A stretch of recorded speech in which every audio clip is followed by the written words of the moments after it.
Hello दोस्तों, मैं Raman, maths by Raman channel पर आप लोगों का स्वागत है।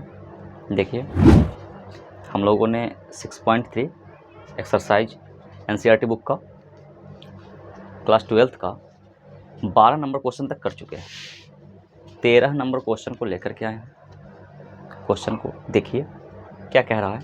क्वेश्चन कह रहा है कि वक्र दिया गया है हमारा कि x² बटा 9 प्लस y² बटा 16 बराबर 1 पर उन बिंदुओं को ज्ञात कीजिए कि जिन पर स्पर्श रेखाएं x अक्ष के समानांतर है, y अक्ष के समानांतर है। दो क्वेश्चन से बिंदु को ज्ञात करना है। क्या करना है ज्ञात? बिंदु को। बिंदु क्या होता है? x, y। x, y होता है, हमको x, y चाहिए। ठीक है ना। सबसे पहली बात है कि ये जो वक्र दिया गया है, वक्र हमारा दीर्घवृत्त है। ठीक है ना। दीर्घवृत्त का समीकरण है, गिवन है वक्र बराबर x² बटा 9 प्लस y² बटा 16 बराबर कितना? 1। हम इसका डिफरेंशिएशन निकालेंगे x के सापेक्ष अवकलन करने पर। x के सापेक्ष दोनों पक्षों में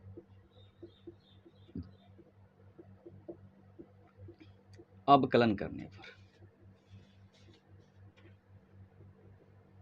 ठीक है। अवकलन करेंगे, यहां से हमारा dy/dx आएगा। ठीक है ना। जैसे कि dy/dx of x² upon 9 plus dy/dx of y² upon 16 बराबर dy/dx ऑफ 1। ठीक है। 1/9 तो बाहर हो जाएगा, 1/9 बाहर आ गया। ठीक है। x² का डिफरेंशिएशन करेंगे तो क्या आ जाएगा? 2x into 2x plus dy/dx of y² upon 16। तो इसका 1/16 भी बाहर आ जाएगा। y² का क्या होगा? 2y, लेकिन इस बार क्या है कि y है हमारा x, तो ये dy/dx आएगा। क्लियर?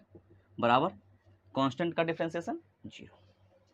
ये हमारा बन गया 9 है ना, सॉरी यहाँ पे 9 है। ठीक है।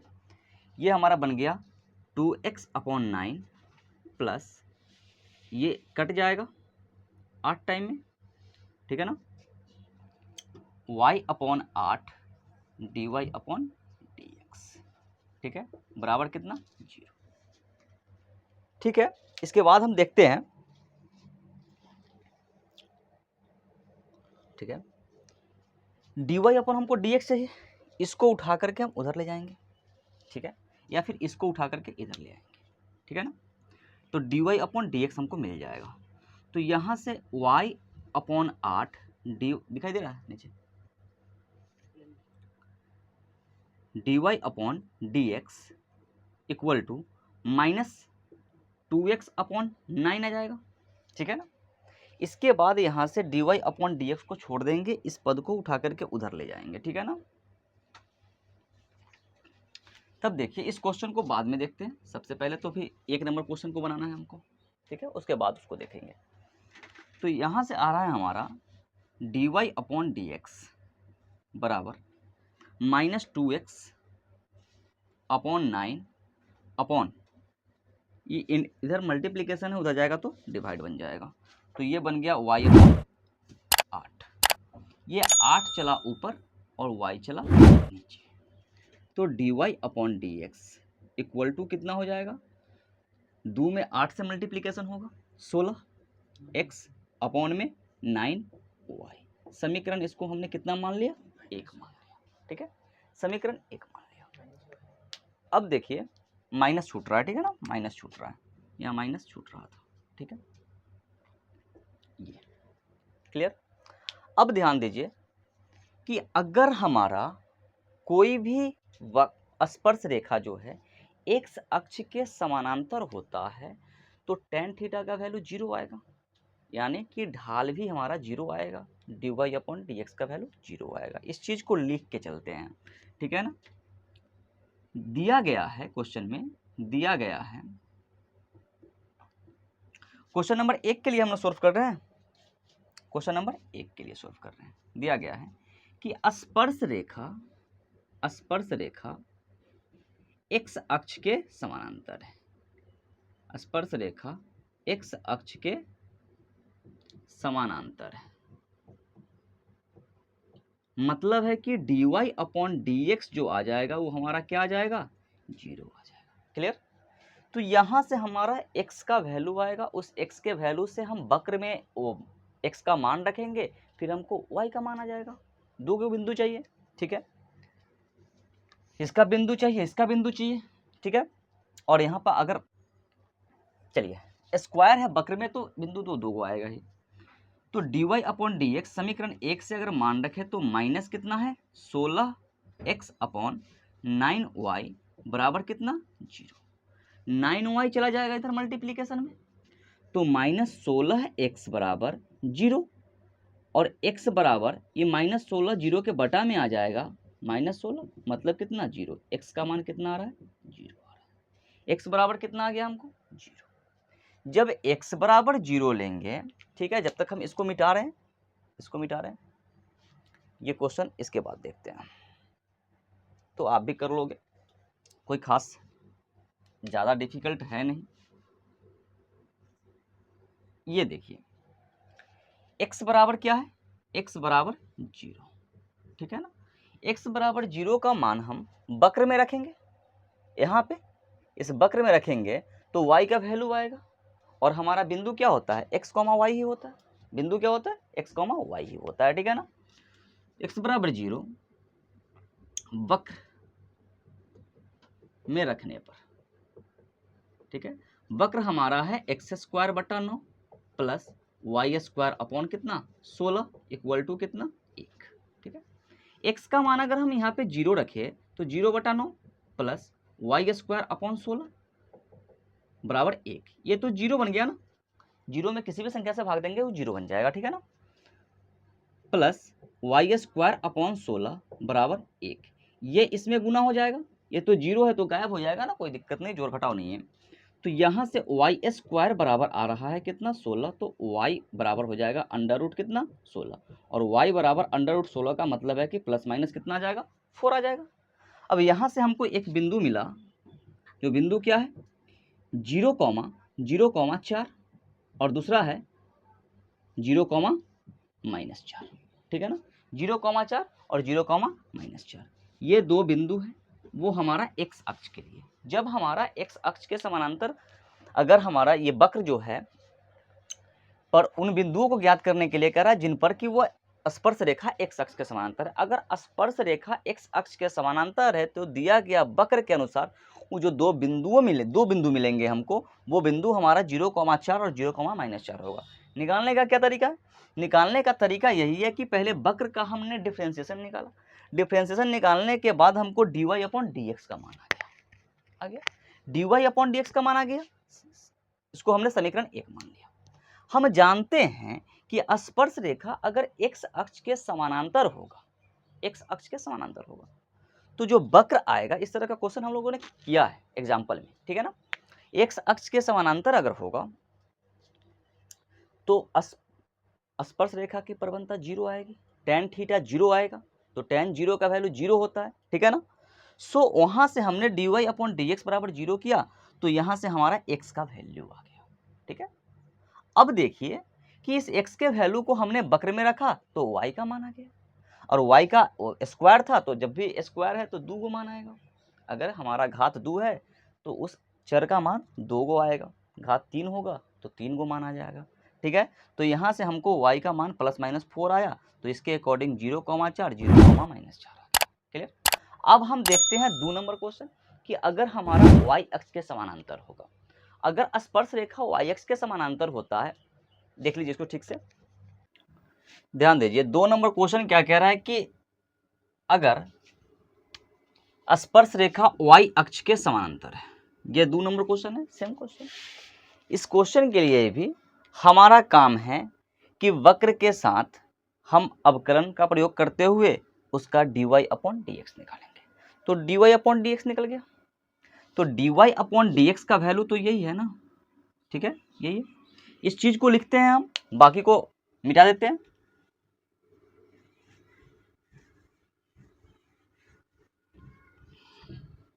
ठीक है, यहां से हमारा dy अपॉन जो dx है वो हमारा आ रहा है dy अपॉन dx, ये हमारा आ रहा है -16x अपॉन 9y। ठीक है, 9y आ रहा है। ठीक, यदि फर्स्ट क्वेश्चन के लिए हम लोगों ने कहा, मैंने कहा कि x अक्ष के समानांतर अगर स्पर्श रेखा है तो स्पर्श रेखा की प्रवणता 0 होती है, लेकिन जब y अक्ष के समानांतर है, जब y अक्ष के समानांतर है तो मतलब है ये y अक्ष के समानांतर है, तो y अक्ष के समानांतर है तो देखो कि यहाँ से tan थीटा का वैल्यू कितना आएगा, 90 डिग्री, 90 डिग्री आएगी ना tan थीटा का वैल्यू। तो dy अपॉन dx मतलब tan 90, tan 90 का वैल्यू होता है इनफाइनाइट। क्या होता है? इनफाइनाइट। हम इनफाइनाइट का प्रयोग करेंगे यहाँ पर। जब हम इनफाइनाइट का प्रयोग करें, जब हम इनफाइनाइट का प्रयोग करें तो एक चीज ध्यान दीजिए कि कोई संख्या इनफाइनाइट कब होगा, कोई संख्या इनफाइनाइट कब होगा? अगर हमारा ये इनफाइनाइट है, मतलब क्या है? मतलब ये है कि किसी भी संख्या में हमने भाग कितना से दे दिया? 0 से दे दिया, तब इनफाइनाइट। इनफाइनाइट का मतलब है कि हमने x में भाग दिया 0 से, हमने भाग दिया 15 में 0 से, मतलब अगर किसी संख्या में अगर हम 0 से भाग देते हैं तभी हमको इनफाइनाइट मिलता है। सो हम यहां पर अब लिखेंगे स्पर्श रेखा, स्पर्श रेखा, ये 2 नंबर क्वेश्चन का आंसर है। स्पर्श रेखा x नहीं y अक्ष के समानांतर है, y अक्ष के समानांतर है, समानांतर है, तब dy upon dx, dy upon dx बराबर tan थीटा, tan 90, और tan 90 का जो वैल्यू होता है वो क्या होता है? इनफाइनाइट होता है। इस इनफाइनाइट का प्रयोग करते हुए हम चलेंगे आगे। ठीक है, तो dy अपॉन dx बराबर, dy अपॉन dx बराबर हो गया कितना? इनफाइनाइट। ठीक है, तो यहां से रखेंगे मान हम dy अपॉन dx का, तो ये आ जाएगा -16x अपॉन dy, यही हमारा dy अपॉन dx का वैल्यू, ये बराबर है इनफाइनाइट। तो इनफाइनाइट कब होता है? जब हम किसी भी संख्या में यहाँ पर हम भाग देते हैं 0 से, मतलब है कि अगर मान के चलिए कि यहाँ पे कोई संख्या है 5 है, अपॉन में 0, अगर हम तुलना करें तो ऊपर वाला के बराबर, नीचे वाला के बराबर, मतलब है कि इस बार हमारा क्या y 0 हो रहा है, इस बार क्या हो रहा है? y मेरा 0 हो रहा है, x हमारा 0 नहीं हो रहा है। तो इसके अकॉर्डिंग हम ये कह सकते हैं, इसके अकॉर्डिंग हम ये कह सकते हैं कि y बराबर कितना आएगा? 0 आएगा। जब तक नीचे 0 नहीं आएगा तब तक इनफाइनाइट तो होगा नहीं, तो हमको तो इनफाइनाइट चाहिए, तो y बराबर 0, तो ये 0 का मान हम कहाँ रखेंगे? वक्र में रखेंगे, तो वहां से हमको बिंदु कौन सा मिलेगा? x मिलेगा। ठीक है ना, y बराबर 0 वक्र में रखने पर, वक्र का समीकरण में रखने पर,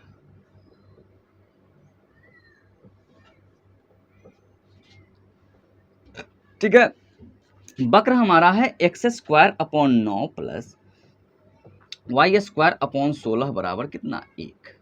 अब देखिए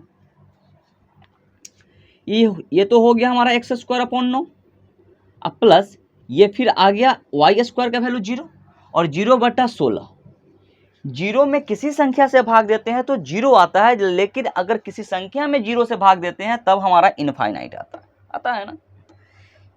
किसी संख्या में 0 से भाग दिए तो इनफाइनाइट, लेकिन अगर हम 0 में किसी संख्या से भाग देंगे तो 0 आ जाएगा। ये हमारा आ गया कितना? 1। x² अपॉन 9 का वैल्यू आ गया हमारा 1, तो x² का वैल्यू कितना आ जाएगा? 9 में 1 से गुना 9। अब हमारा x² का x का वैल्यू अगर यहाँ से निकाले तो कितना आ जाएगा? √9, और x बराबर √9 का मतलब कितना? ±3। यहाँ से भी हमको 2 बिंदु मिल रहे हैं, तो यहाँ से जो बिंदु मिलेगा हमको, वो बिंदु क्या होगा? बिंदु होगा एक बार x का मान पहले लिखेंगे तो 3, 0 और दूसरा -3, 0। ये हमारा 2 बिंदु है, यही है आपका क्वेश्चन का आंसर। ठीक है ना। देखिए 14 नंबर क्वेश्चन है, 14 का 1, 14 में 3 4 5 क्वेश्चन है, सब सेम तरीका से बनेगा। मैं एक करा देता हूँ कि दिया गया वक्रों पर निर्दिष्ट बिंदुओं पर स्पर्श रेखा और अभिलंब का समीकरण चाहिए। आपको एक वक्र दे रखा है और बिंदु भी दे रखा है, ठीक है ना। इसमें केवल और केवल dy अपॉन dx निकालेंगे, दोनों निकल जाएगा। तो dy अपॉन dx निकालने के लिए हम लोग क्या करते हैं कि ये हमारा y बराबर हमारा वक्र है x to the power 4 minus 6x cube plus 13x square minus 10x plus 5, ठीक है। x के सापेक्ष अवकलन करने पर दोनों पक्षों में करेंगे तो यहाँ पे आ जाएगा हमारा dy अपॉन dx बराबर, अवकलन डायरेक्ट करें तो ये आ जाएगा हमारा 4x क्यूब माइनस 6x 6 छतरी 18 ना, 18x square plus 26x minus 10। Clear, ठीक है। ये हमारा dy अपॉन dx आया। यहाँ पे हमारा x पता है और y पता है, ठीक है ना। x पता है, y पता है, तो हम यहाँ पे लिखेंगे कि ये किस पॉइंट पे चाहिए हमको, तो 0,5 पे चाहिए। तो इधर में कहीं पे y रखने का जगह नहीं है, हम x का मान रखेंगे, ठीक है ना। तो dy अपॉन dx हमारा आ जाएगा यहाँ से कितना आ जाएगा, 4 इंटू 0 का क्यूब माइनस 18 इंटू 0 का स्क्वायर प्लस 26 इंटू 0 माइनस 10। ये टोटल 0 हो जाएगा। तो dy अपॉन dx जो आ गया हमारा 0 माइनस कितना आ गया, 10, ठीक है ना। 0 माइनस 10 आ गया। तो dy अपॉन dx का जो वैल्यू आया हमारा बेसिकली कितना आया, -10, ठीक है। और हमको अविलंब का समीकरण या स्पर्श रेखा का समीकरण में इसकी आवश्यकता होती है, dy अपॉन dx का। तो एक में हम निकाल लेते हैं स्पर्श रेखा का समीकरण, स्पर्श रेखा का समीकरण। ये क्या होता है, ये होता है y minus y1 equal to dy upon dx x minus x1, ठीक है ना, x माइनस x1। और जो बिंदु हमको दिया गया है यही हमारा x1 y1 है, x1 y1 है, ठीक है ना। x1 y1 का मान यहाँ से रख लेंगे तो y minus 5 equal to minus 10 into x minus 0। तो यहाँ से हमारा आ जाएगा y माइनस 5 इक्वल टू 0, ठीक है ना। x minus 0 sorry x minus 0 है तो माइनस 10x आ जाएगा। तो माइनस 10x को इधर ले आएंगे, माइनस 10x को इधर ले आएंगे तो y प्लस 10x बराबर कितना, 5। यही हमारा स्पर्श रेखा का समीकरण हो, ठीक है। क्लियर है। अगर हमको यहां से अब हमको क्या चाहिए, अविलंब का समीकरण, ठीक है ना। तो हम जगह तो थोड़ा सा कम पड़ रहा है, चलिए ठीक है। देखिए अविलंब का समीकरण इधर में देख लेते हैं, ठीक है। अविलंब का समीकरण, ठीक है। अविलंब का समीकरण क्या होता है, वो बेसिक होता है ये हमारा कि y minus y1 equal to minus 1/dy upon dx, यही होता है ना, minus 1/dy upon dx into x minus x1। Clear. अब इसमें मान को अगर हम रखें तो क्या आ जाएगा, y minus 5 equal to minus 1/-10 into x minus 0, x minus 0। Clear. तो यहाँ से y माइनस 5 इक्वल टू, ये माइनस से माइनस कट जाएगा तो ये x/10 हो जाएगा। इस 10 से इधर मल्टीप्लीकेशन करेंगे तो 10y minus 50 equal to x आ जाएगा। x को इधर ले आएंगे तो 10y minus x minus 50 equal to 0, ठीक है। देखिए यही आंसर है, ठीक है। अगर इसको सिस्टमेटिक ढंग से अगर लिखें तो क्या लिख सकते हैं, लिख सकते हैं कि टोटल पद को उधर ले जाएंगे तो x माइनस 10y और प्लस 50 इक्वल टू 0, यह भी हो जाएगा, ठीक है। इसको अगर सिस्टमेटिक ढंग से लिखें तो क्या आ जाएगा, 10x प्लस y और इस माइनस 5 को प्लस 5 को इधर ले आएंगे तो क्या बन जाएगा, माइनस 5 इक्वल टू 0। तो ये दोनों आपका बुक का आंसर है, ठीक है। मैच कर रहा है। ध्यान दीजिए, इसका टोटल क्वेश्चन बन जाएगा 14 का टोटल क्वेश्चन आपका SW है। टोटल क्वेश्चन क्या है, SW है, आप लोग कीजिएगा। ठीक है, समझिए ठीक से। वीडियो अगर अच्छा लगा है तो लाइक कमेंट कीजिए, सब्सक्राइब कीजिए। मिलते हैं अगला वीडियो में, थोड़ा सा बड़ा हो जा रहा है।